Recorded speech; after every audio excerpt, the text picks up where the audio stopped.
नमस्ते विद्यार्थियों, समाधान क्लासेज के यूट्यूब चैनल पर आपका हार्दिक स्वागत है। डेली करंट अफेयर्स राजस्थान में आज अपन बात करने वाले हैं 5 और 6 जनवरी को राजस्थान से संबंधित करंट अफेयर्स के महत्वपूर्ण प्रश्नों के बारे में। उससे पहले मैंने आपको 4 जनवरी के लिए एक प्रश्न दिया था, उसके बारे में देख लेते हैं। तो आपके लिए प्रश्न था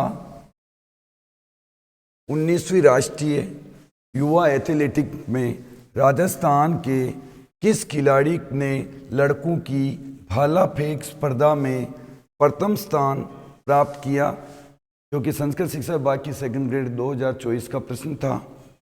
इसका आंसर है दीपेश चौधरी। दीपेश चौधरी ने भाला फेंक स्पर्धा में राष्ट्रीय युवा एथलेटिक प्रतियोगिता में प्रथम स्थान प्राप्त किया था। आज के लिए अपना पहला प्रश्न, आगे की ओर बढ़ते हैं अपन।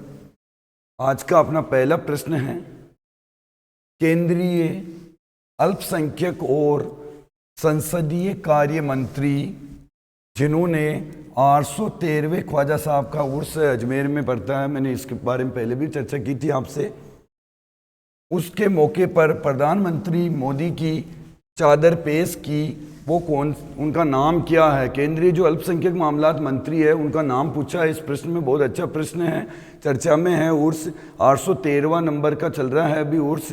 उसमें जो हर वर्ष भारत के जो प्रधानमंत्री जी की ओर से चादर पेश की जाती है, तो किन्होंने पेश की? तो अपने केंद्रीय अल्पसंख्यक और संसदीय कार्य मंत्री वर्तमान में है किरण रिजिजू। किरण रिजिजू काफ़ी चर्चित चेहरा है, तो आपको ध्यान में रखना है, किरण रिजिजू द्वारा वो चादर पेश की गई थी। इसके साथ साथ उन्होंने एक दो बातें और बताई, उसके बारे में देख लेते हैं अपन। पहले इन्होंने इसके साथ साथ दरगाह पर वेब पोर्टल भी लॉन्च किया, उसके साथ साथ गरीब नवाज वेबसाइट का भी लॉन्च किया गया और वेब पोर्टल भी बनाया गया। तो ये दो बातें भी आप ध्यान में रखेंगे। अगले प्रश्न की ओर बढ़ते हैं अपन। आज का अपना अगला प्रश्न है, कोटा में किसके द्वारा सुपोषित मां अभियान की तीसरे चरण की शुरुआत की गई, शुभारंभ किया गया है? कोटा में सुपोषित मां अभियान के तीसरे चरण का शुभारंभ किसके द्वारा किया गया? पहला ऑप्शन है धर्मेंद्र प्रधान, दूसरा है प्राइम मिनिस्टर नरेंद्र जी मोदी, तीसरा ओम बिरला, चौथा अश्विनी वैष्णव। तो इस प्रश्न का आंसर होगा कोटा के सांसद ओम बिरला और वर्तमान लोकसभा के अध्यक्ष माननीय ओम बिरला जी द्वारा एक अभियान चलाया जा रहा है। ये अभियान काफ़ी समय से चर्चित है और इनके द्वारा इसका शुभारंभ किया गया। इनके साथ में अपनी डिप्टी सीएम दिया कुमारी जी भी मौजूद थी इस अभियान में। इस अभियान से संबंधित और महत्वपूर्ण तथ्य भी हैं, उनकी ओर अपन बढ़ते हैं। महत्वपूर्ण तथ्य इसमें यह है कि ये अभियान फरवरी 2020 से ही प्रथम चरण में शुरू हो गया। द्वितीय चरण इसका 2023 में था और अभी ये तीसरा चरण चला है। इसमें माताओं को, गर्भवती महिलाओं को पौष्टिक भोजन दिया जाता, पौष्टिक आहार किट दिए जाते हैं। इस तीसरे चरण में लगभग 15,000 से प्लस महिलाओं को ये किट वितरित किए गए ताकि माताओं का भरण पोषण पूरा हो सके। तो आपको ये ध्यान रखना है ये किस लोकसभा सांसद की पहल है या वर्तमान लोकसभा अध्यक्ष की पहल है, तो ओम बिरला। अगले प्रश्न की ओर बढ़ते हैं अपन। आज का अपना अगला प्रश्न है, राज्य सरकार द्वारा महात्मा गांधी अंग्रेजी माध्यम स्कूलों की समीक्षा के लिए किसकी अध्यक्षता में कमेटी का गठन किया है?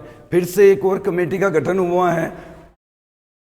अशोक गहलोत सरकार में अंग्रेजी माध्यम विद्यालय चले थे। उन अंग्रेजी माध्यम विद्यालय की समीक्षा यथास्थिति जानने के लिए वर्तमान में डॉक्टर प्रेमचंद बेरवा, डिप्टी सीएम डॉक्टर प्रेमचंद बेरवा की अध्यक्षता में एक कमेटी का गठन किया गया है। आज जैसे जिलों की समीक्षा के लिए भी मदन जी दिलावर शिक्षा मंत्री की अध्यक्षता में गठन किया गया था समिति का, उसी तरह वर्तमान में महात्मा गांधी स्कूलों की स्थिति जानने के लिए डॉक्टर प्रेमचंद बेरवा की अध्यक्षता में समिति का गठन किया गया है।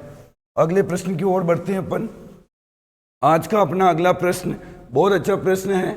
मुख्यमंत्री मंगला बीमा पशु योजना के बारे में सत्य कथन बताइए। भजनलाल सरकार ने एक योजना संचालन करने की घोषणा की पशु से संबंधित, जिसमें पशु का बीमा करवाया जाएगा। किसी पशु की आकस्मिक मृत्यु होने पर उसके बीमा से संबंधित योजना है, जिसको नाम दिया है मुख्यमंत्री मंगला पशु बीमा योजना। इसके बारे में हमें सत्य कथन बताना है। तो चलिए देखते हैं अपन। पहला ऑप्शन है, योजना के तहत 21 लाख पशु, कितने पशु? 21 लाख पशु का बीमा हो सकेगा। इसमें 5-5 लाख गाय, भैंस, बकरी, भेड़ तथा 1 लाख ऊंट का बीमा शामिल है। कुल मिला के 21 लाख पशुओं का प्रथम चरण में। दूसरी बात है, इसके तहत 2 दुधारू पशु, चाहे गाय भैंस हो अथवा दोनों, तथा 10 बकरियां, 10 भेड़, 1 ऊंट वंश का निःशुल्क बीमा शामिल है। तीसरा ऑप्शन, यह योजना 2024-25 के लिए 400 करोड़ के प्रारंभिक बजट के साथ इस योजना की घोषणा 10 जुलाई 2024 को की गई थी। इस योजना की घोषणा कब की गई? तो 10 जुलाई 2024 को। इस योजना में गाय, भैंस व ऊंट के लिए तो 40,000, यदि आपको पूछे कि गाय व भैंस का कितना का बीमा है तो 40,000, तथा भेड़ व बकरी के लिए 4,000 का मुआवजा मिलेगा। तो ये सारी योजना की जानकारियां इसमें सभी सही है, तो इसका आंसर होगा डी, सभी सही है। इस योजना से संबंधित बहुत अभी चर्चा चल रही है और 1-2 दिन हो गए अखबारों में इसमें आ रहा है। तो चलिए आगे और बढ़ते हैं अपन। ये रही ये पशु मंगला बीमा योजना राजस्थान सरकार की। इसमें ये पूरी जानकारी आ गई है। मुख्यमंत्री मंगला पशु बीमा योजना के तहत 21 लाख पशु का हो सकेगा बीमा। 5-5 लाख गाय, भैंस, बकरी, भेड़ व 1 लाख ऊंट का बीमा। तथा इसमें कौन पात्र होगा? गोपाल क्रेडिट कार्ड धारक, लखपति दीदी योजना के लाभार्थी तथा जन आधार कार्ड धारक पशुपालक, जिनमें उनके 2 दुधारू पशु गाय, भैंस अथवा दोनों, 10 बकरी, भेड़ व 1 ऊंट का निःशुल्क बीमा होगा। क्या क्या इसमें आवश्यक दस्तावेज चाहिए, कब तक ये फॉर्म भर सकते हो आप इसमें, ये सब जानकारियां आजकल चर्चा में हैं। तो ये योजना बहुत चर्चित योजना है, इस वर्ष होने वाले एग्जामों के लिए बहुत महत्वपूर्ण है, आपको ध्यान रखना है। चलिए बढ़ते हैं आगे। अगला अपना प्रश्न है आज का, बहुत बढ़िया। मुख्यमंत्री भजनलाल शर्मा की पहल पर राजस्थान में वर्षा जल सहेजने की परंपरा को पुनर्जीवित करने के लिए कौन सा अभियान चलाया जाएगा?